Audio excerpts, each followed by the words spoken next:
Bum bum bum bum bum bum bum bum bum bum bum bum bum bum bum bum. Harry Potter and Hermeneutics. This is Harry Potter. This is Ron Weasley.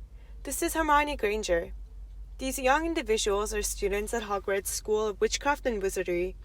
Within the years they had spent in the school, much interpretations and understanding had to take place for them to learn and expand their viewpoints, whether it be learning new spells and theories or dueling with the Dark Wizard. When they first entered Hogwarts, Harry, Ron, and Hermione, with their own distinctive backgrounds, had discrete characteristics and viewpoints. Hermione, with their very traditional mindset, pursued to follow the rules and regulations given from the school. She had interpreted the words of the headmaster and the text from the textbook word by word. Now, if you two don't mind, I'm going to bed before either of you come up with another clever idea to get us killed, or worse, expelled. Harry, on the other hand, is a very spontaneous, idealistic person who thinks less about the consequences and more about what he desires. Harry was more often disengaged from his current situation to the point where he could not differentiate his dreams from the real life. Although this phenomenon had been initiated by Voldemort, it had opened many opportunities for Harry. Related to romantic hermeneutics, the same perception had also led him to many troubles. Ron, different from Harry and Hermione, is very much engaged in his current concerns and is very fearful of what is to be expected. The fear he has of spiders is rooted from his past experiences. These prior experiences have mindlessly influenced his current concerns and cognition.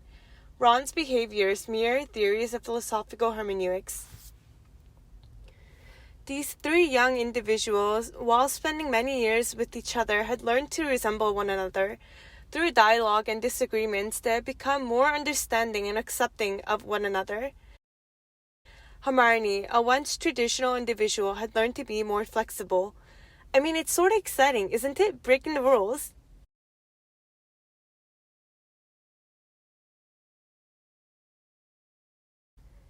Harry, a once romantic individual, had learned to be more engaged and become more aware of the possible consequences.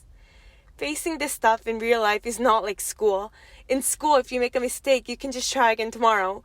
But out there, when you're a second away from being murdered or watching a friend die right before your eyes, you don't know what that's like. His past experiences of watching his friend Cedric Diggory die right before his eyes had reshaped his understanding towards making decisions. Harry's horizons had been expanded. Ooh! Ooh! Ooh! Harry! Harry! Harry! These Quidditch games, with the same rules and purpose, had differing outcomes every year. Each player in the team had been actively participating in the game, each contributing to the outcome of the play. The play every year had been very different.